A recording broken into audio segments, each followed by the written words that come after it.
Telugu flame YouTube channel ఇప్పుడే subscribe చేసుకోండి. Sitarama serial మళ్ళీ వచ్చేసింది. జీ తెలుగు బుల్లితెరపై సీతారామ సీరియల్ ని కన్నడ భాష నుంచి అనువాదం చేసి టెలికాస్ట్ చేస్తున్నారు. అయితే గత శనివారంతో ఈ ధారావాహికని తెలుగు భాషలో నిలిపివేశారు. 100 ఎపిసోడ్లకి పైగా తెలుగులో ఈ సీరియల్ కొనసాగింది. ఇక కన్నడ భాషలో ఈ ధారావాహిక 500 ఎపిసోడ్స్కి చేరువలో ఉంది. ప్రస్తుతం ఈ ధారావాహికని మరో లాంగ్వేజ్లోకి తీసుకొచ్చారు. తమిళ భాషలో ఈ ధారావాహికని టెలికాస్ట్ చేయబోతున్నారు. రామన్ తేడియ సీతై అనే పేరుతో ఈ సీరియల్ని తీసుకొస్తున్నారు. సీతని వెతుకుతున్న రాముడు అనే టైటిల్ ఈ సీరియల్కి పెట్టారు.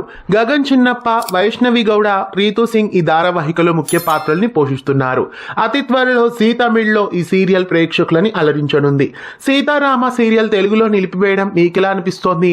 ఇక ఈ ధారావాహికని రామన్ తేడియ సీతై అనే పేరుతో తమిళ్లో తీసుకురావడంపై మీ అభిప్రాయాన్ని కామెంట్స్లో తెలియజేయండి. ఇలాంటి మరెన్నో అప్డేట్స్ కోసం ఛానల్ని సబ్స్క్రైబ్ చేసి గంట కొట్టేయండి. తెలుగు ఫ్లేమ్ యూట్యూబ్ ఛానల్ ఇప్పుడే సబ్స్క్రైబ్ చేసుకోండి.